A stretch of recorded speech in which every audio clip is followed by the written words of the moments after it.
But we're going to continue now this series and actually wrap up the series, Love Where You Live. And we've been talking about how do we impact the people in our lives. The people that God brings to you. See, God has placed you somewhere for a reason and for a purpose. In your community, where you work, where you play, all those kind of things. And we're called to intersect and interact with people all the time. To love them, to relate to them, to do good to them, to care for them. All while not judging them. And listen, there are some people that it's easy not to judge. And there are some people that it's really easy to judge. But here's what a verse in the Bible tells us about judging.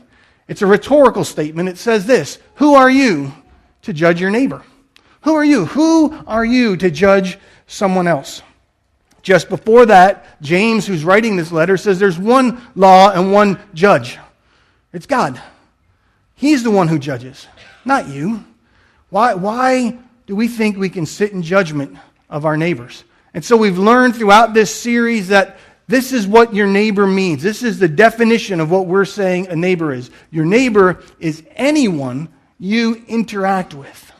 If you never interact with them, you could say, well, they're not my neighbor. But people that you interact with, people that you come in contact with, people that you drive by in your neighborhood and you politely wave or you grumble under your breath about them because they annoy you because their dog barks all the time. You're interacting with them. It may be in your own mind, but you're interacting with them. They're your neighbor. So we kind of looked at three main areas. They're your geographical neighbors, those who live in close proximity to you. Then there's your marketplace neighbors, those that you work with or in the arenas where you do work, your bank, the grocery store, those kind of things. And then there are your social neighbors, those you interact with in social settings. It could be social media, it could be at the gym, it could be at the sports field, it could be anywhere. But those social interactions, those are your neighbors. And we just read, who are you to judge your neighbor? We're not supposed to judge our neighbors, but it's really easy to, isn't it? Well, maybe it's only easy for me. So I know I have a propensity sometimes to see a posted speed limit, especially on the interstate, and just assume it means it's a suggestion. It just says this would be a nifty speed limit if you are interested. So off I go on the interstate, speeding. Let's just call it what it is. I'm speeding. And I'm in the far left lane because that's the speeding lane. And then I come up onto the bumper of someone who decides that they don't want to break the law and speed. And I start, my blood pressure. Remember we said you give joyfully and your blood pressure goes down? You speed and someone's slow in the fast lane and the blood pressure goes up. And I'm judging and they don't even deserve a license. They should be thrown in jail. It's really easy to judge, isn't it? Well, maybe it's some more serious things too. Maybe there are those of us who are struggling in our prayer life. We're just inconsistent. We don't pray like we should. But then we go and we pick up our student from the youth group and we don't like the way that the youth pastor prays. And we start criticizing him. Maybe you're struggling to be a loving wife, to love your husband the way you know you're supposed to. And you're struggling with that, but then you talk to somebody and you're pointing out everything wrong in their marriage. Everything that's not right in how they intersect with their spouse. It's easy to judge. See, we never want to be judged. We know our own limitations, our own frailties, our own failings, and we say, but I'm trying. Oh God, you know I'm trying. Why is somebody judging me? But then we could see something in someone else and we could point it out real easy. The problem is this, the reason why we're not supposed to judge is this: when you judge, it is difficult to love. If we're called to love our neighbors and you're sitting in judgment of them, it's very hard as a human being to now love them. We just sit there and we condemn and we marginalize, and we frustrate. We're frustrated with them and we're not now caring and compassionate toward them. So Jesus put it like this in the Gospel of Luke: judge not, and you will not be judged. Condemn not, and you will not be condemned. Forgive, and you will be forgiven. Rather than being judgmental, rather than being condemning, Jesus is saying, extend grace, extend forgiveness, extend mercy. That's what we're called to do, but it's easy to default to judging. It's easy to fall into that. And then you could apply it to anything. And we see somebody and say, I know your background. I know how you're living. I don't agree with that lifestyle. You've got all this baggage. And we say, you figure it out. You've made a mess of life. And where is the love? Where is the grace? Where is the mercy? Where is the forgiveness? Now, I just want to say, before we move on, we can take that phrase, judge not, and misapply it in 100,000 different ways. I think just about everybody, Christian, non-Christian, no matter what their background, they may have never even attended a church. They know those two words. Jesus said, judge not. I mean, it's amazing to me. You go anywhere. Oh, Jesus said, don't judge. So you can't judge me. I just want you to know that can be misapplied. Judge not can be misapplied to mean you have no right to ever say anything might be wrong or harmful. You have no right to say anything ever might be wrong or harmful. And can I just say that's not loving your neighbor? If you see someone about to walk off a cliff and you don't warn them, you're not being very loving. You're not loving where you live. So let me give you an example. If you're having a conversation with someone and they say, my marriage is struggling. I've really been thinking about this. I've decided this is what I'm going to do to improve my marriage. I am going to ignore my spouse. When they do talk to me, I'm going to be hypercritical of everything they do. I'm going to yell at them. I'm going to demean them. I'm going to call them names. When they ask me to help, I'm going to say, no, help yourself. I'm sitting here and I am taking care of my own self needs right now. If you need anything, you're on your own. And they look at you and say, I think if I do that, it will improve my marriage. You know, it's okay to say, well, you have every right to do that, but I think you're crazy. I think you will not have the marriage that you want if you do that. That's not being judgmental. That's not judging them. That is saying to them, hold on. You don't understand what's happening.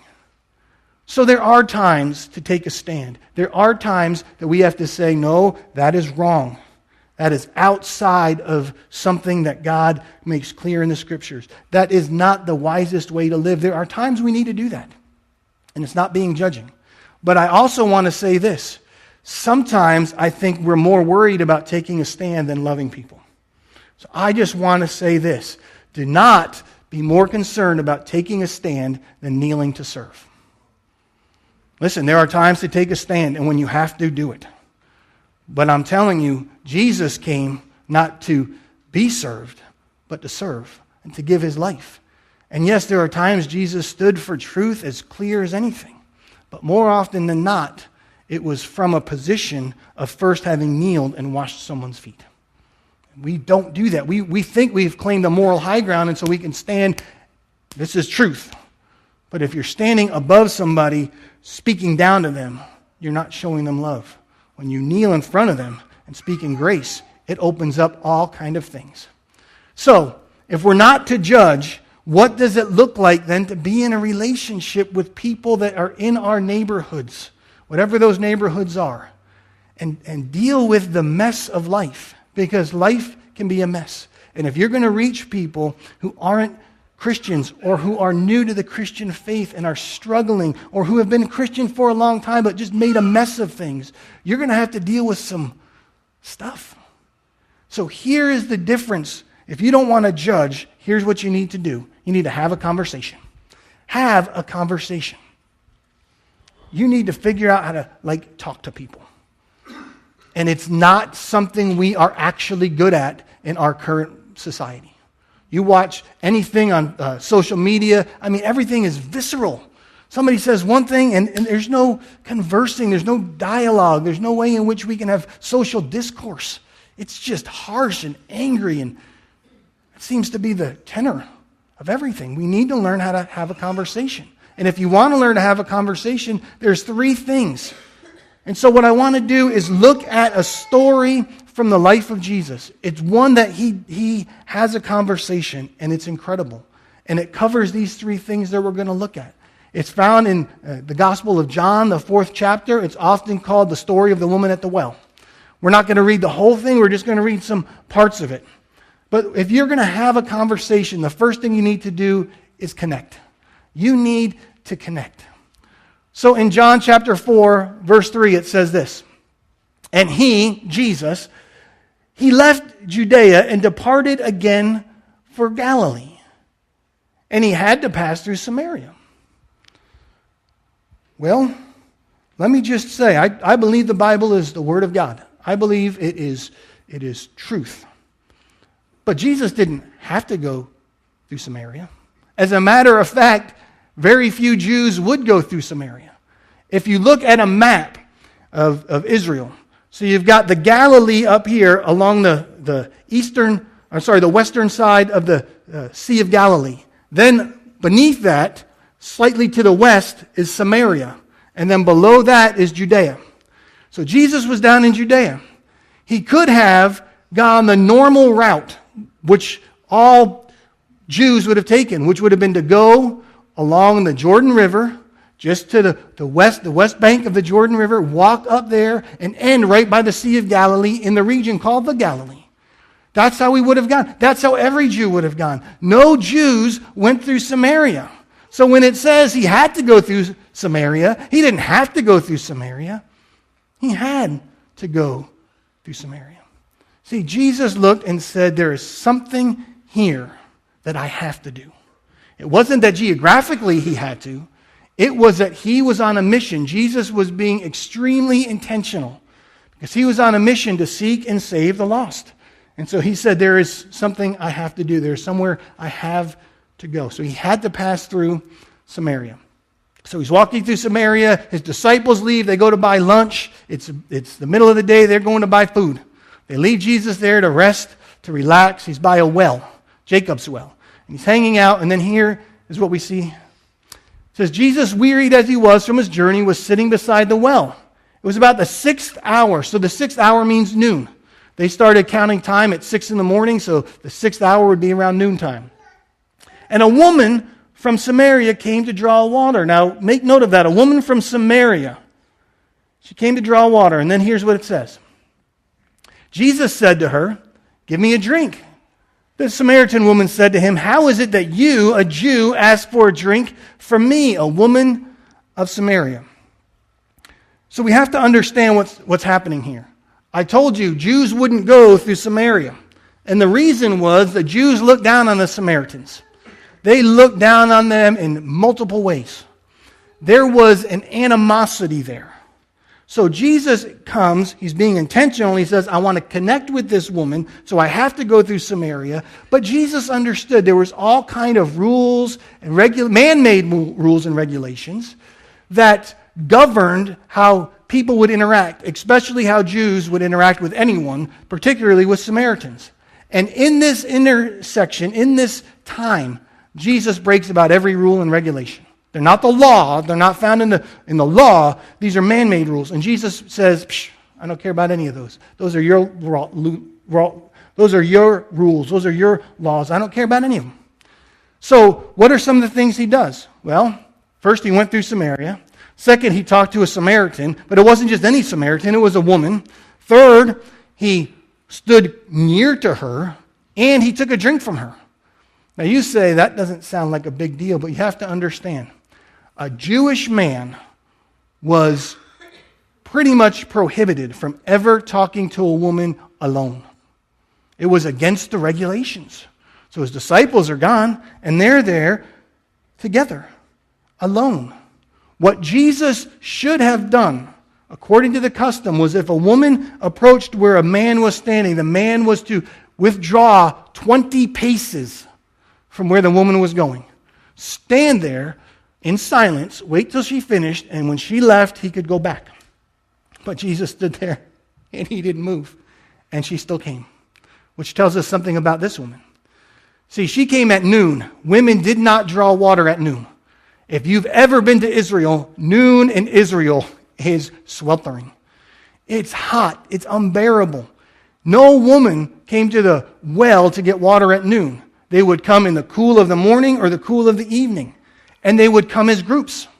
This woman came at noon by herself. She sees a man standing by himself, and she doesn't hesitate to walk up and engage in a conversation with him. We don't know why she was by herself.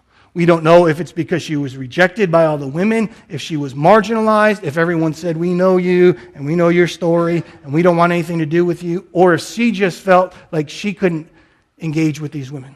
She felt unworthy. She knew her own story, and so she said, they don't want me. She was either rejected by them or she disqualified herself. We don't know. But she certainly didn't seem to have anyone who wanted to connect with her. But Jesus said, I want to connect with you. I must go through Samaria. More than that, Jesus says to her, give me a drink. That might not sound like a big deal to you. The Jewish rabbis taught that if a Jew were to drink or actually touch, not just drink, touch any vessel that a Samaritan touched without it being ritually cleansed before they touched it would be considered unclean. Jesus said, I don't care. That's just your rule. I need a drink of water. I'll drink it from your pitcher. I'll drink it from your bucket. I'll drink it from your ladle. I don't care. Why? Because I want to connect with you. And I'm not going to look at you and marginalize you and discount you just because of your race, because of your sex, because of your background. Jesus was willing to trod over a bunch of social norms in order to intersect and connect with this woman. But it was scandalous. You have to understand. It was not something that he did lightly, but he knew exactly what he was doing. So if you want to love where you live, if you want to begin to have a conversation with people, you need to connect. But I'm just telling you this, connecting requires being intentional and may mean doing things that some people consider inappropriate. I'm not saying the Bible says is inappropriate. I'm saying man-made rules and regulations. I'm all for wisdom. I'm all for being smart. I'm all for setting good boundaries and all those things in your life. And if that's a conviction that you have, then live by it. But if it's your conviction and you see some man having coffee with some woman and they're not married and they're having a conversation, doesn't mean you have the right to say, oh, they're violating the Billy Graham rule. It's right. It's the Billy Graham rule. It's not the God Almighty rule. I know some people think that Billy Graham and God Almighty are the same. They are not. So listen, I'm not saying you should not use wisdom. Please hear me. And I'm not saying we shouldn't be smart about things. I am saying if someone says, here's a man-made rule, a man-made regulation, but I need to connect with someone by being intentional, someone may say what you're doing is inappropriate. And you have to have the wherewithal to say, no, I've disclosed this with my spouse. I've talked about it with people in my life. They know what I'm doing. They know why I'm doing it. And so I'm going to connect. The next thing is this. If you want to have a conversation, this might seem obvious, but you need to converse. You need to open your mouth and talk. Conversation, by definition, is two-way. We're going to learn that it doesn't need to be equally two-way, and it should be more their way than your way, but you need to talk. So Jesus has this conversation, and it goes on, and it says this. Jesus answered, so he asked for a drink of water. And she says, who are you to ask me for a drink of water? I'm a Samaritan woman. Jesus answered, if you knew the gift of God and who it is that's saying to you, give me a drink, you would have asked me. You would have asked him, and he would have given you living water. Now, that might sound confusing.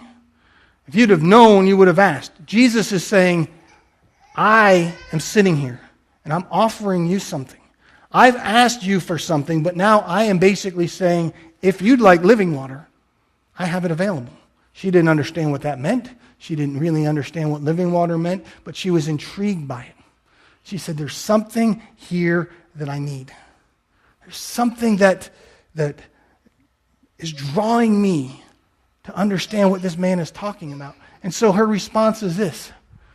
The woman said to him, sir, give me this water so that I will not be thirsty or have to come here to draw again. Because Jesus said, I'll give you living water and you'll never thirst again, and out of your belly will flow rivers of living water.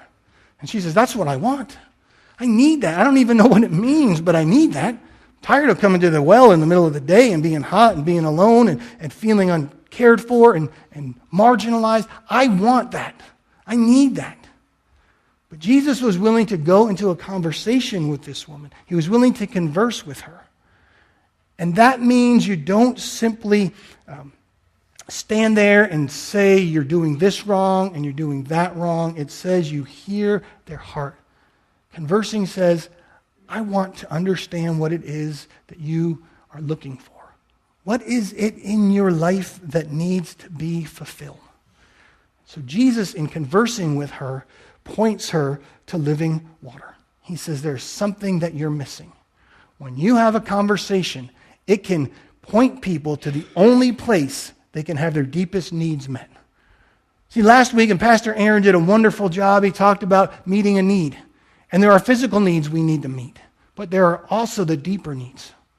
We need to find ways to come into someone's life and through conversation, point them to where the greatest need of their life can ever be met.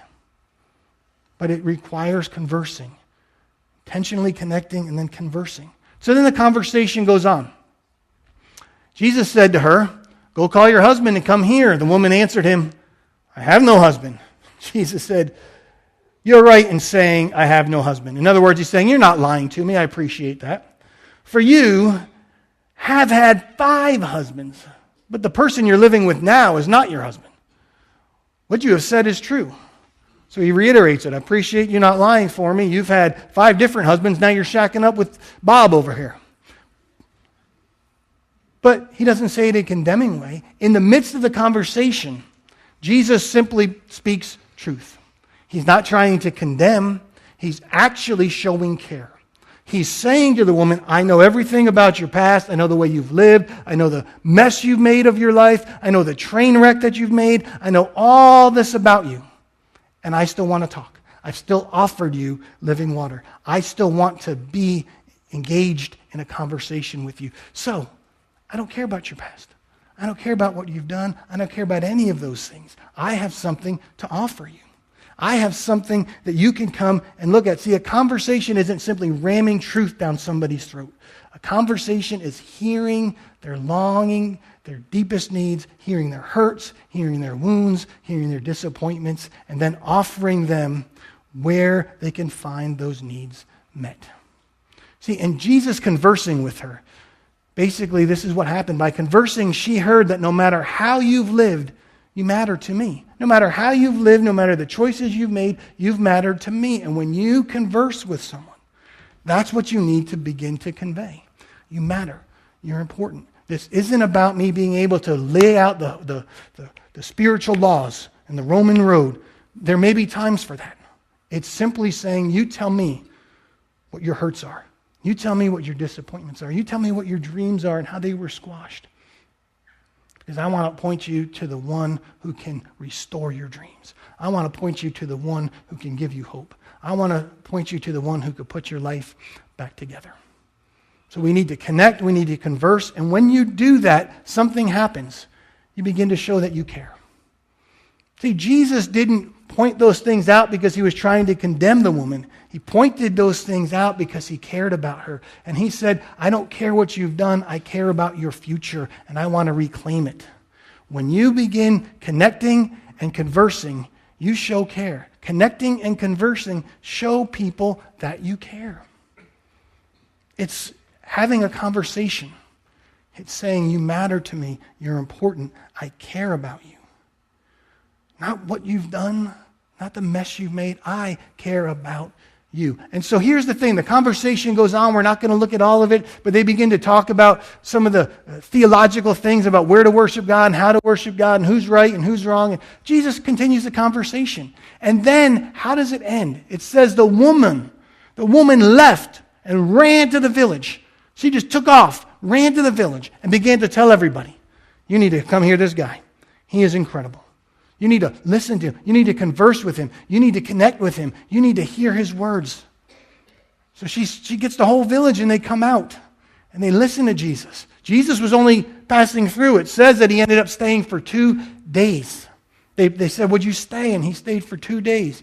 And here's what it says. Many Samaritans from that town believed in him. She's basically saying Jesus has this way about him. And when I had a conversation with him, he didn't condemn me. He didn't judge me. He offered grace. He offered forgiveness. And I want you, all you in this village, to experience the same thing. So here's my question for you. When you have a conversation with people, is that how they react? Do they run and say, oh, I just had this conversation. You need to meet this man. You need to hear about his Jesus. You need to have this conversation with him. Is that the reaction that you get when you have a conversation with people? If it's not, I want to give you some quick tools on how to begin to have meaningful conversations. And here's the biggest key. Learn to listen by asking questions. Jesus was brilliant at asking questions. We need to learn to ask those questions. When you're having a conversation, people are struggling. I heard it say the foundation of love is learning to listen. If you learn to listen, love comes up out of that. So you just need to learn that skill. Learn to ask questions. See, people are more willing to tell you about themselves if you are willing to listen. Listen, this is not a parenting series, but you can write that down, parents of teenagers. Your teenagers are more willing to tell you about what's going on in their life if you're willing to listen. Stop telling them they shouldn't and they ought not and why. And just listen. They'll tell you all kind of deep things that you didn't even know was there. But people are more willing to tell you about themselves if you're willing to listen. And there are ways in which you can grow the skills of listening. Say back to somebody what you heard. Boy, it sounds to me like you feel alone. It seems to me that what you're saying made you feel uncomfortable. Is that what I'm hearing? And they may say, no, that's not what I said. Okay, well, then don't say, you must really be. Just ask them. Learn the skill of listening. Because it is a skill. And here's the thing. When you ask questions, questions shift you from lecturing to listening. When you ask questions, you stop lecturing and you start listening. If you're actually listening for the answers. I know people who ask a question, and while the person's answering, they're formulating their response. That's not listening. That's debating. What you need to do is ask a question and then listen. So you're having a conversation with someone, and they're struggling with some things. They don't know what's going on. They're making a decision, whatever the case might be. Here are some questions you can ask. Here's one. Can you tell me more about that? Just tell me more. I'm curious how you came to that decision. I'm curious why you think that is a great way to live. I'm curious about it. Can you tell me more? Why you believe that? Here's another one. What have your friends said? What have your friends said? You've gone here, you've done this, you've made this decision. What have the people in your life said about this? What are their thoughts? Here's another. How is your family doing? Boy, it must be hard. Your grandparents died, your job changed. How's your family doing? How's everything going? Here's another one. How are you handling this? Are you stressed? How are you emotionally? How are you spiritually? How are you handling this? Are you just losing your mind or what? I care about you. How's your soul in all this? How are you handling this? When you learn to ask those questions, it begins to form a conversation. That's what you want to happen. You can point out all the things that are wrong. You can take a stand, or you can kneel and say, let's have a conversation. Let's just sit and talk. You have to connect, you have to converse, and you have to care. But I know this, judging talks down to people. Loving talks with them. Judging talks down to them. Loving says, let's talk. It doesn't talk to them, it talks with them. It talks with them. Now, I can't tell you what every church and the people in every church are endeavoring to do, but I can tell you what I want to see from the people of Hickory Ridge. And that's people who learn to love. Who learn to love where they live, who don't walk in judgment, but talk in grace. That means opening the doors to anyone and everyone, meeting them where they're at, not pointing out everything they've done wrong, but pointing them to the one who can fix everything. That's what I want. So how do we love where we live? 4 things. Start with a name, utilize an invite, meet a need, and have a conversation. It starts with a name. If you don't know their name and don't know anything about them, how can you love them? But then you have to utilize an invite. You can receive an invite and you can extend an invite. Extending an invite can be risky. It can be rejected. It can be turned away. But we're called to do that. I just did it the other day. Guy and his wife I've had some interactions with in business settings. I just sent him a message. Hey, had a question about the business. And then I said, by the way, I don't know what you're doing on Easter. If you've got plans, but if not, we'd love to have you join us. He said, thanks. We do something with my in-laws. And I said, well, if you change your mind. No, I said, great. Spending time with family is great. He said, but thank you so much for inviting us. But receiving an invite, listen, that's the easiest one. They're asking you into their life. All you have to do is say yes. Oh, but I don't like that environment. They talk down about their spouses. Go and talk good about yours. I don't like it. They're just a bunch of loud ruffians. Just go and show love. They're asking you in. All you have to do is say yes. It's the easiest thing to do. Meet a need. Find something that you can meet. As Pastor Aaron talked about last week, when you walk into the room, does anything change? Does anything change? If not, you might need to change. And then have a conversation. Jesus wove all of those into his encounter with the woman at the well.